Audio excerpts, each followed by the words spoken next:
With NBA 2K20 right around the corner, I'm sure we're all very excited to play with our favorite players on the newest edition of the game. Obviously MJ, LeBron, Kobe, Kareem. It's just great. But what about some of the players or even teams that aren't in 2K that we would like to see in 2K20? What's going on, guys? SMH Super Mario Hoops back here with some more hoops. And today we're going to go through 100 teams that could be added into NBA 2K20. Now, this is going to be a 10-part series for one. And also, obviously they're not going to add all these teams. But if they added some of these teams, I would be very grateful, and it would be very fun to play in the next edition of the game. So, without further ado, let's get right into the list. Now at number 100, I have the 1980-1981 Milwaukee Bucks.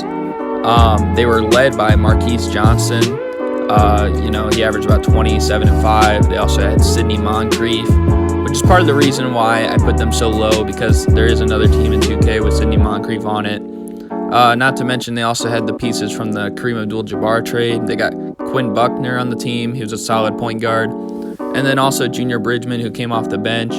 Then they had as well Bob Lanier playing center at the time, and then Mickey Johnson at power forward. This team was very successful. They were 60 and 22, which was good enough for the second seed in the Eastern Conference. And they did lose in the East semifinals. They lost 4-3. But overall, it was a pretty good season for this Bucks team, and that's why they warrant a spot on this list.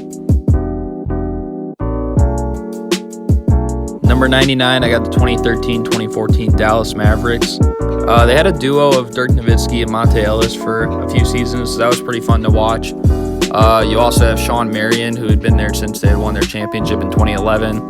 Jose Calderon was their starting point guard.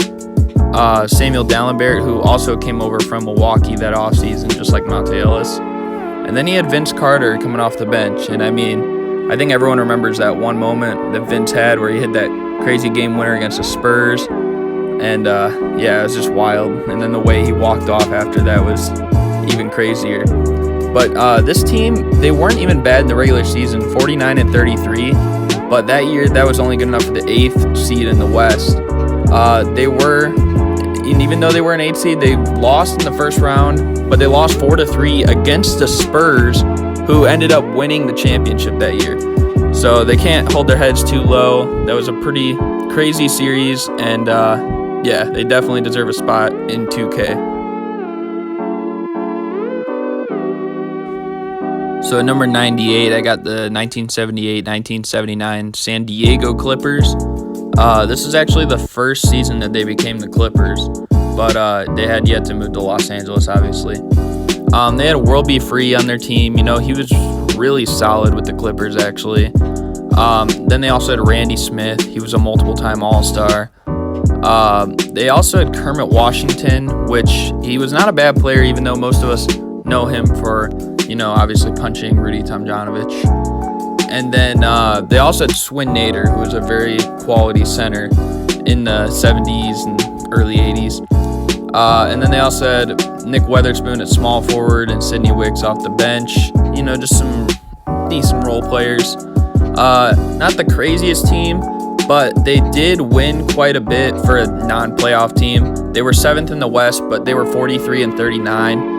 And back then, obviously, there were not 7 seeds that made the playoffs in the West. But still a pretty neat team. I would love to see them in 2K.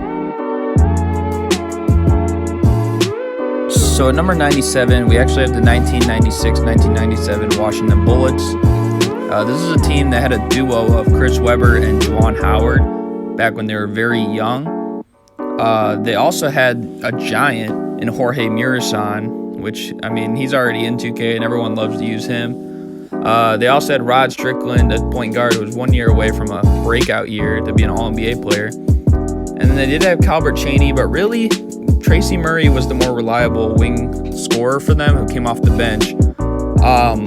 And then they finished the season 44 and 38. They were an 8 seed. They lost in the first round 3-0 to the Bulls, who won the championship that year. But I mean, this would still be a very fun team to use. Obviously, Juwan Howard and Chris Webber would make the team very interesting. At 96, we got the 2007-2008 Supersonics. This team had a young rookie Kevin Durant, along with a rookie Jeff Green. But other than that, I mean, they had Earl Watson, they had Nick Collison, who was the franchise lifer, they had Kurt Thomas, and then they also had Chris Wilcox off the bench. Weren't really a good team.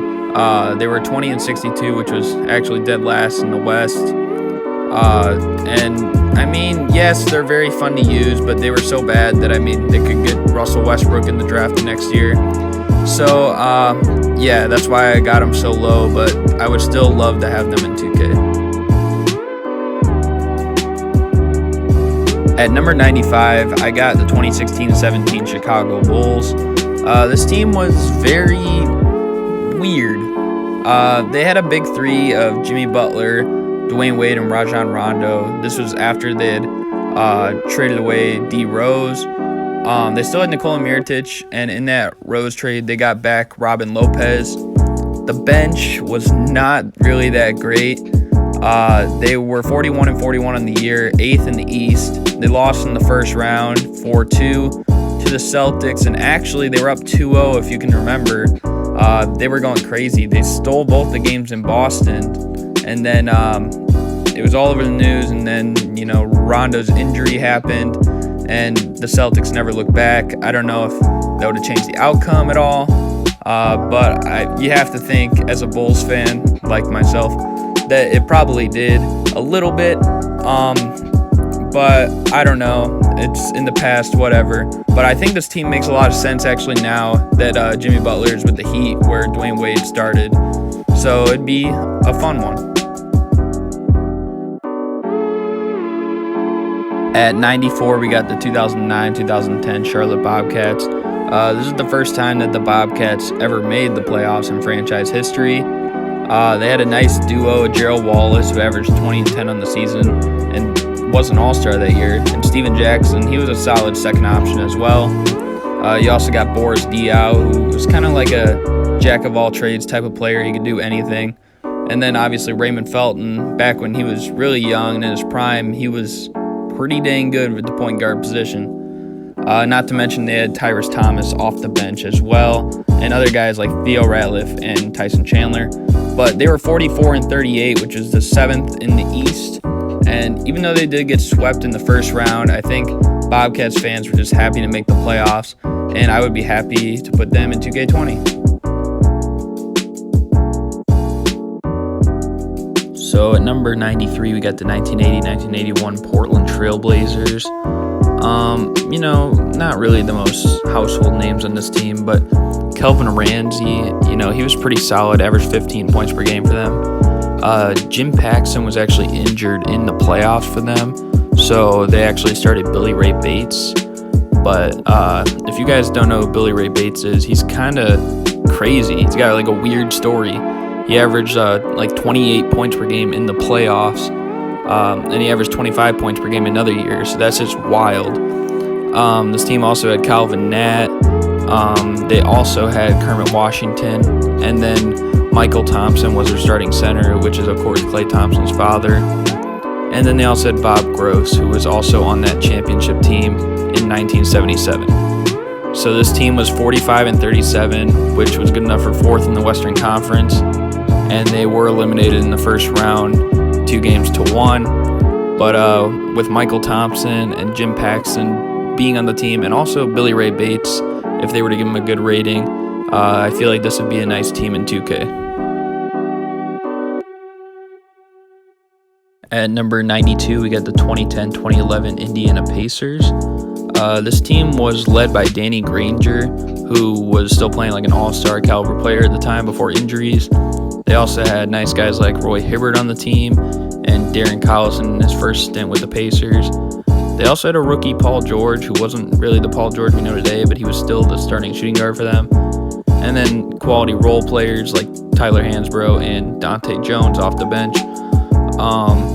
They had a 37-45 record. They were the 8th seed in the East, and they ended up losing 4-1 in the first round. But I feel like 2K should at least suggest the idea of adding a Danny Granger-led team, and this is probably the best one that you could find.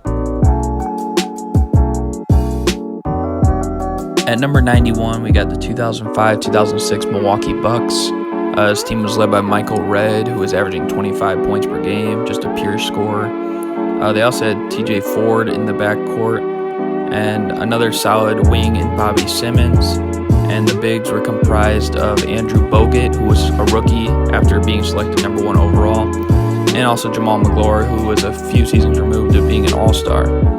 And their sixth man was Mo Williams as well. And they had a 40-42 record, which was good for the 8th seed in the East. And they did lose in the first round 4-1, but I just feel like a team with Michael Redd, being able to score with him, probably be around somewhere between 85 to an 88 overall, somewhere in that range. And then you also got Andrew Bogut and TJ Ford. I just think it's a pretty solid team. I hope you guys enjoyed the video. If you did, be sure to like, comment, subscribe, all the above. I also have made new social media pages on Instagram and on Twitter for my YouTube channel specifically. So if you want, you can go ahead and follow me on both of those pages. This is just the first part, obviously, as I mentioned earlier in the video. And also, keep in mind, I don't like to put in many teams that weren't very successful. So I think there's only a total of 5 teams that didn't make the playoffs on this whole entire list. So just keep that in mind if your team is not on here and maybe they weren't as successful as you thought, or maybe they were an 8 or 7 seed and they're not on here. I'm trying to go by success. This is also my list too. If you want, you can go through, find your own favorite teams that you want in 2K. But yeah, I think that's going to do it for me. And I'll see you guys on the next one.